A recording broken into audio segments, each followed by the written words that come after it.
Jeff, I'm so happy to have you. Today, my guest is Jeff McMahon. He believes the future of health is not belonging to a gym or following some new and crazy diet every month, but more following the principle of living life in the majority.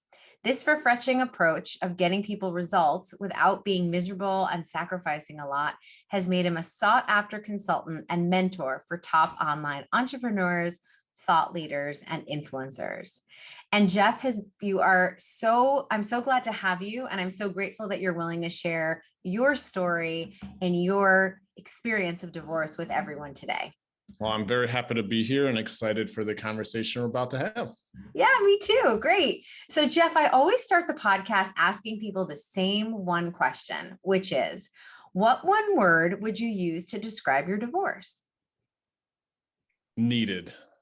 It was a needed thing that if I didn't do it or we didn't do it, however you want to approach it, would have been a bad environment for the kids.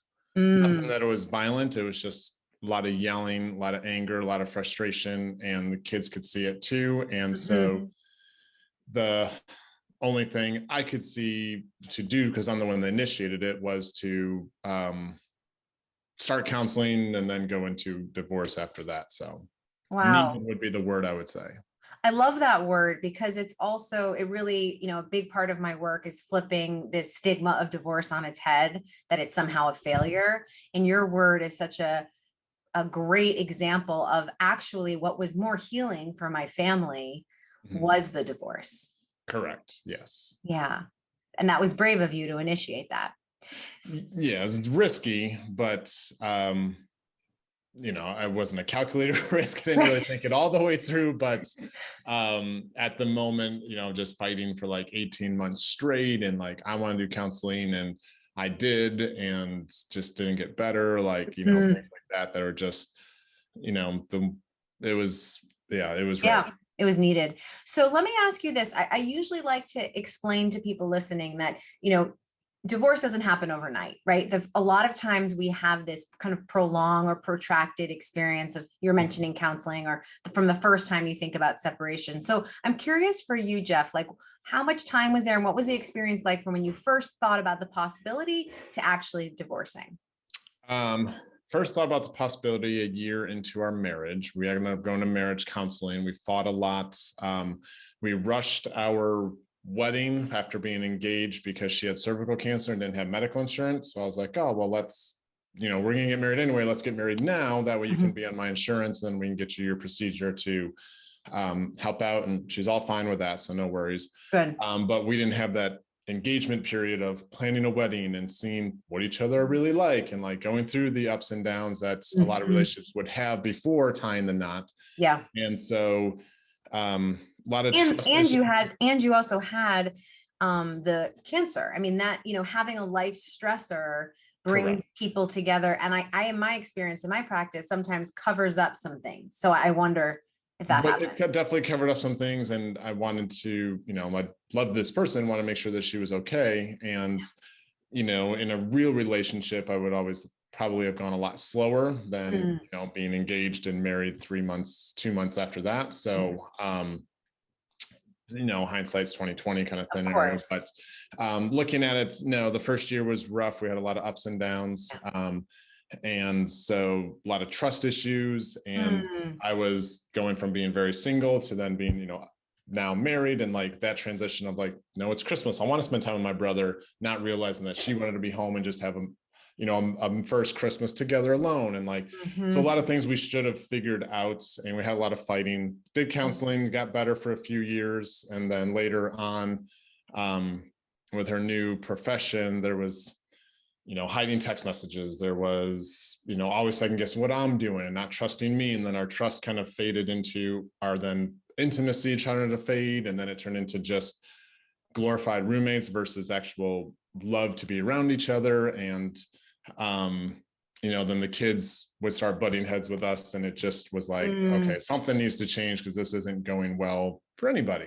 So and I appreciate your honesty about the trajectory of it, that looking back, as you said, in hindsight, you can think, oh, there wasn't this trust, there was a lack of intimacy, the kids were being affected, right? Like you see it now, but my guess is when you were in it, it just felt like you had to figure out how to make it work, right? Well, right. I didn't get married to get divorced. And so I loved her, she's the prettiest girl in the room. And I loved everything, what the kids and her, because she had two kids that I married into. So I have two step kids. And even after divorce, I'm still very active in their lives every week. I'm with them all the time. I'm their guy that teach them how to drive, how to ride a bike. Like their biological dad's out of the picture. So I'm it, which I love. And so, yeah, they were always a big part of it. And I want to make sure they had a normal childhood as much as possible, and wished it didn't go down this road, but it did.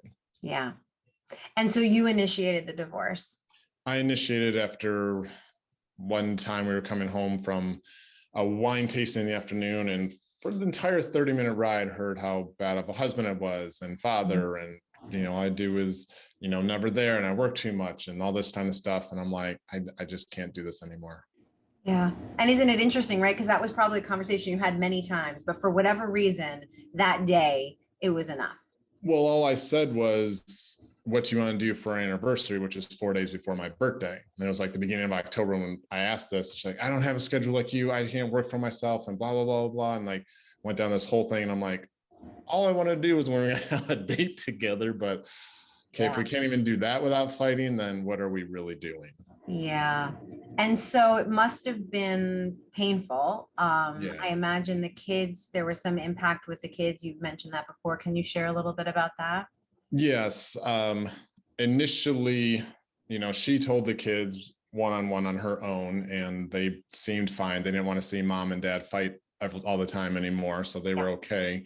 We got separated beginning of December, got officially divorced in April of 2019. And then May, my, at the time, 11-year-old told my ex that he was having suicidal thoughts and, wanted to hang himself in a shower. And a lot of it came partially from social media, partially from the separation of us. And he felt alone again. His biological dad already left him 5 years ago. Now his other dad is maybe leaving again, the uncertainty, what is this? And so we got him help right away with a virtual therapist that was very suicidal, I don't know, forte, specialty, whatever word, and was absolutely great, lifesaver. He is doing much better. With kids, you don't want to just, oh, he's just saying that, like, you take it very seriously. So it was a cry for help. It wasn't an intentional thing. But he knows he was heard. We loosely talk about it once a year just to make sure, how are things going? Do you need to talk to Dr. Mitchell again? Anything happening? No. Okay. Well, let us know. Yeah, it's such a great sign also, Jeff, that he was able to come to you. I mean, we talk about that as a clinical psychologist, that, we're going to have these thoughts, these experiences, these people in our family might struggle with these intense feelings. And the most important thing is that they feel like they can come to us. And so the fact that he could come to you and that you both responded in such a beautiful way is really a gift to him. I wonder, was it hard to navigate that tricky situation with him during your separation? Yes, just because at the time, like, she didn't want me at the house to like come and visit. Like, I can come and get the kids and leave, but she didn't want me there. And like, he needed to be there. And I'm like, I'm not trying to invade. Coley D, we call him Coley D. His name's Cole. Coley D needs us. Like, and so it was a little tricky because she had a lot of resentment from me for starting the divorce and like this kind of stuff. So it wasn't fun. I'll put it that way. I'm not gonna lie. But think about it, Jeff, you showed up fully for him, right? Well, I mean, 1000%. And I would die tomorrow for them. And even though they're my stepkids, not my biological kids, they both know that I would give my life up tomorrow if they needed it. So that's where I guess, a lot of stepdads, when they are divorced and they just leave the whole thing, I can't do that and never would. So I think in my mind, they're me. I think it's really important for people to understand this and hear this. My situation too, my children are raised by their stepdad and he's their dad. And people often ask him or say to me, oh, he didn't have any of his own kids. And he'll say, I do. they are our kids, right? I mean, and so I really want people to know, in popular culture, step parenting gets such a bad rep. Every Disney movie that's like the evil stepmother, evil stepfather. Mm-hmm. But the truth is those relationships can be incredibly beautiful and special. And I talk in my program about, the more love, the better. And so not to be threatened by a step parent coming in and really seeing it as an opportunity for more love. And you're such a beautiful example of that, Jeff.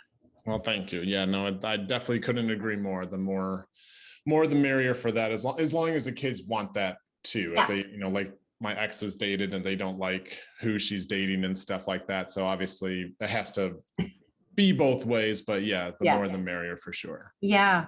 So tell me, Jeff, what kind of, you mentioned couples counseling, but what kind of individual psychological healing did you pursue and did you have when you were going through your divorce? Well, I made the mistake of saying, hey, obviously we're fighting a lot. I'm going to go see a therapist. But in my mind, I was hoping she would come with me.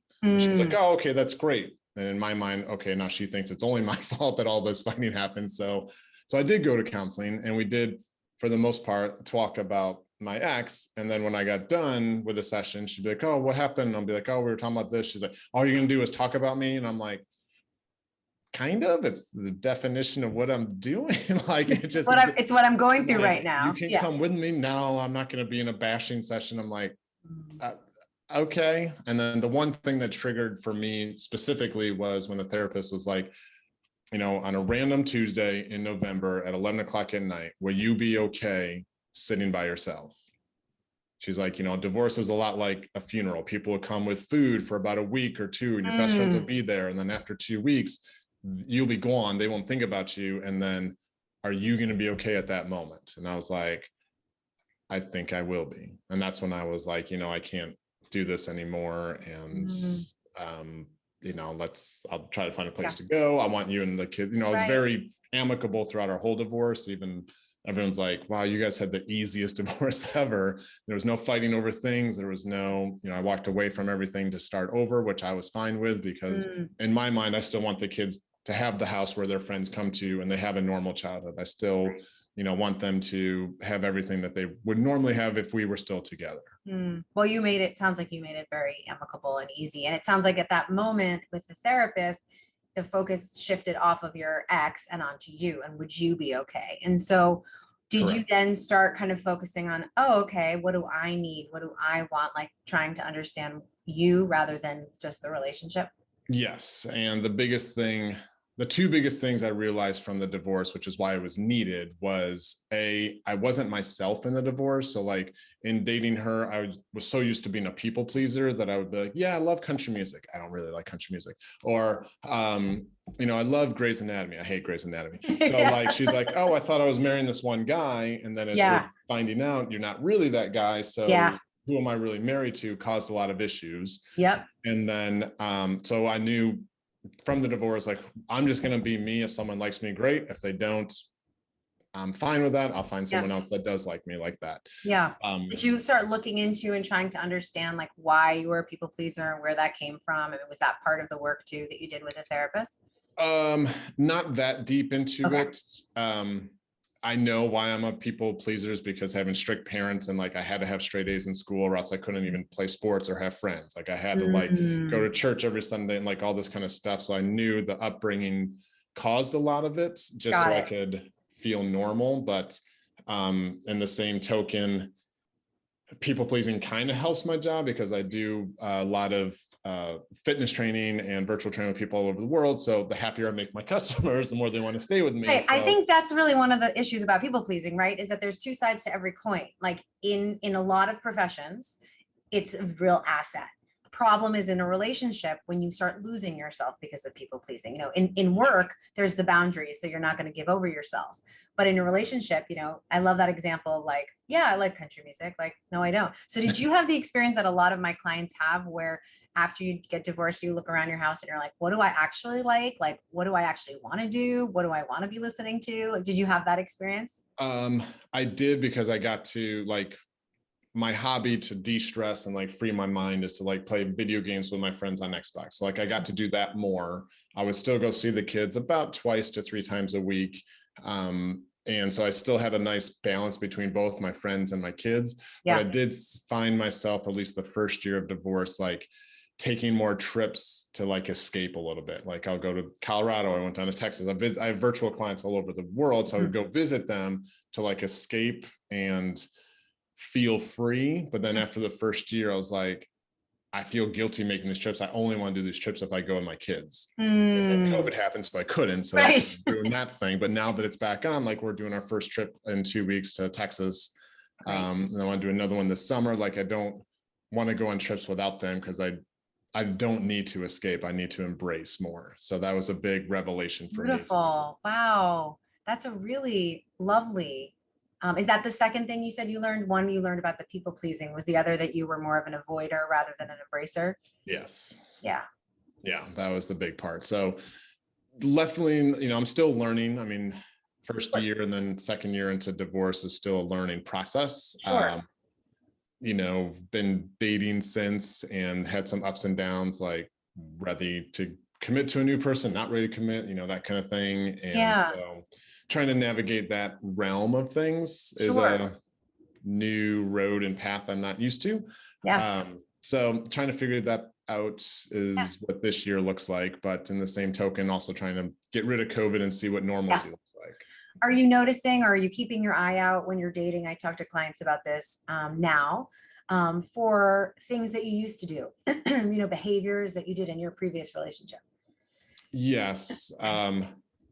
One of the things actually we just had we'll call it a discussion, was like in the past, I would bottle it up, like or not tell, like in my marriage, I tried to run a 5K race business. In the first race, we lost $3,000. Next race, we lost $5,000. The next race, we lost $5,000. And I was like, so I didn't tell her that we were building up 16 grand in debt. And then she found out like, where this all come from? And then like in this relationship, we had some issues with my girlfriend's ex-husband, and then this other thing popped up and this other thing popped up, and I never like told her that it bothered me, so she thought everything was fine. Then I was like, oh wait, no, it's not fine. And she's like, well, where'd this all come from? And I'm like, I guess that's a pattern of me hiding things that I need to do better on. I need to let people know if I'm not happy, to tell them I'm not happy, versus, you know. Yeah. Well, it's another sign. Right. Well, that's another side of the people pleasing, right? Because it's like, if something's going badly, I don't want to tell you so you don't get upset and I don't get upset, right? There's like this lack of tolerance of discomfort. And so it sounds like it's an ongoing practice that you're willing to, and I really appreciate your talking about that. Yeah. What part of the divorce could you not have seen coming, but changed you for the better? I did not see my older son and I were really butting heads when I was at the house. Like I would say, you know, plug your phone in your room. Don't have your chargers laying all over the kitchen and living room and stuff. So what do? Leave his chargers in the kitchen, living. So we'd always be butting heads on little things that didn't need to be like that. And so, but after the divorce, when he saw me a little bit less, but still saw me, we had a much better relationship. I would get random text messages like, I just want to know how much I love you, Dad. And, you know, thanks for coming up this weekend. And I can't wait to see you again. And I like would have never gotten those before. And now it was a thing that, you know, and they're teenagers, and my oldest is almost 17. My younger one's 13. So they're that boy maturing age range, but but just for him to do that was a big surprise, and a lot more opening up that he never did with me before and stuff. And like he slowly stopped going to Mom for everything, would start coming to me for some things. And like, you know, this year was his first sexually active year. So he came to me like, Dad, guess what? And I'm like, don't tell me that. Let's talk about this. Like, I had sex, but didn't use a condom. I'm like, Jesus, please. Right. At least he told you, just like the suicide, right? It's an attempt. It's like, it's so good to tell. You know, when it did, and we talked about protection and the whole 9 yards and that stuff. And I pray to God he's still doing that. But yeah, so it's definitely, that was one thing I did not expect, was to have a better relationship than not. Yeah, I'm really glad that you're bringing this up, Jeff, because this is something I talk a lot to women who are, who are worried about what the relationship is going to be like with the father, if you're heterosexual, or whatever parent, isn't the primary caretaker. And I always point exactly this out, which is there is the possibility of more closeness and more connection, in a way that you couldn't have had in the house. And it sounds like that's what you've gotten from your Correct. son. Yeah, no, my ex and I are very, very cordial after about 6 months of not being cordial. First 6 months was don't come in the house, don't, be blah, blah, blah. Only see the kids when I say you can, because I legally don't have rights to them. So it is a juggle of making sure she's happy enough to let me come up and visit the kiddos. Right. And so that is a little legal struggle, but yeah. You're lucky that, because that makes you quite powerless. You're lucky that she's very powerless. Yeah. Was that hard to go through that piece as far as not being like having legal rights? Yeah, there's been some times when I thought that she was going to take the kids away and I wouldn't see them again, and that would devastate me beyond belief. So being able to be cordial with her and having a good friendship now versus a relationship, but a good friendship now has really been good for the kids to see that we can laugh and it's not the end of the world. We can, her and I collaborate on Christmas gifts, we collaborate on birthday gifts. I don't pay child support because she gets that from her first husband, but I help out with every sporting thing they need, any kids thing, any medical bill. Her and I split 50-50 on that part so that she does know that she's not in it alone. And it's for the kids. So, I want to be there so they know that it's from me too, and not just, I'm the fun dad, but I don't do anything else. Like I teach them how to drive. I buy them a car, like buy them their computers, like, all that stuff.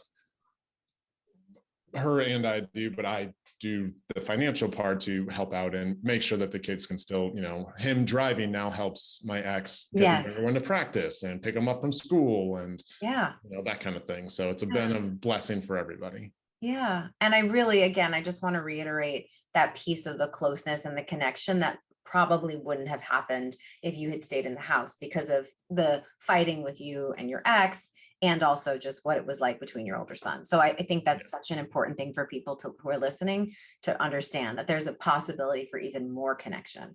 Yeah, that was a very big surprise. For sure. I know. And I love when I hear it. So thanks for sharing that. Yeah, absolutely. So one thing I love to ask people too is if you could go back, I guess, to 2018, was that in September 2018 or you were driving, or October when you were driving from the wine tasting? It was like, yes, October of 2018. Okay.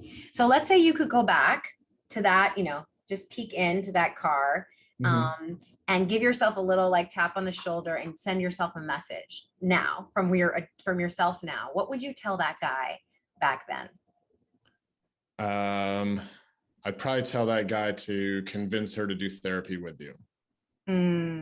So I could have maybe fought a little bit more as opposed to just rushing for the divorce. Okay. See, I'm not saying I regret it. I'm not saying it wasn't needed. I'm just saying if I was to go back, to maybe tell that guy that, let's see if you can get her to do therapy with you.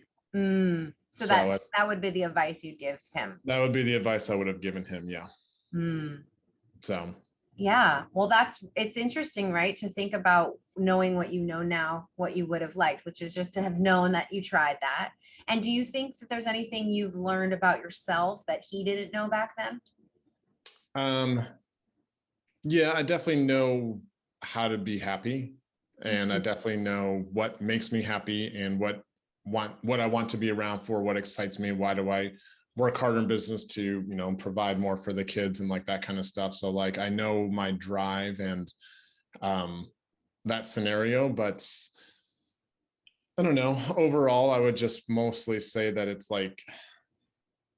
I don't know, divorce sucks. Almost seeing your kid commit suicide scared the hell out of me, that I never, ever wish upon anybody. So that's why I'm if I was to go back, I'd say, let's see how we can not have to go through that. Cause it's not easy for my 11-year-old at the time, who's now 13. And it still haunts me. Every May, I'm okay, is this going to happen again? Is he going to go down this road? Is he thinking about it? I don't know. And so that's why the whole hesitation of, should I Right. Convinced her to do therapy with me back then. Would it have changed? Might not have, might have just been the Right. Well, session, but that's the important thing to remember, right? That especially with suicide and emotional struggles, we don't know if it's a one-to-one correlation, right? We right. don't know. Maybe he would have had that experience even if you had stayed together. Yeah, no, I know. And everything happens for a reason. That's why I don't regret it. I Yeah. think that the separation was awesome, and I still get to see the kids. Yeah. And You're so stuff. involved. It sounds like you're so involved. It's really great. And so, is there any message that you would want to share? Anything else about your experience that you want to share with the audience before we finish up? For post-divorce or people that are considering getting divorced? Either. Any advice you have is wonderful. Post-divorce, the best thing I would do is take time for yourself. Don't try to rush into another relationship. Don't try to, like I did, try to escape or anything like that. Be present. Take the time to, like, I'm a personal trainer, so I work out, but I even worked out more to focus on myself, which helped with a lot of stress. So, like, take care of yourself. If you now have a little bit more free time to do so, just emotionally and confidence wise, that was a big boost for me. And then pre-divorce, definitely talk to a counselor before doing it. Make sure that is, like, when I had that aha moment of, this is like a funeral, or people you aren't going to be around, are you going to be okay? That was a big point for me. So, like, go through that with someone to make, just so you're making the right decision. That's all. Like, whether you do or don't, that's up to you. But that was definitely a big thing that I would tell other people. Great. And so what you're saying is both self-care and to get care from other people, right? 1000%. Focus on Because both. we forget about ourselves in a relationship. We, focus on the kids too much, focus on jobs, and I mean, we always put ourselves on the back burner. But that's one thing. When you have more free time, you're like, okay, what can I do? Yep. Journaling was a big thing for me. I still journal every day, just to get thoughts out, to be positive, to be grateful, things like that. And so that helped me. Maybe it'll help you too. Yeah, great. Jeff, thank you so much for coming and sharing your story and being so honest and open. And these kids are incredibly lucky to have you as a parent. Well, thank you. Can you let people know how they can find out more information about some of your work if they need to want to reach out or Yeah, I mean, the biggest thing I do is help people, like, after divorce, feel better and start to learn their health and take care of themselves. So they can go to jeffdmcmahon.com, and we have a community there and a membership, and you can be part of the health journey if that's for you. Or if you want to just email me at jeff@totalbodyconstruction.com, which I'm sure will be in the show notes. Yeah, for and sure. you can just, ask me any questions while we're here to help. Thank you so much. Thanks for being here today and sharing your story and just being an overall wonderful person. Well, I was honored to be here, and I really enjoyed the conversation. Thank you.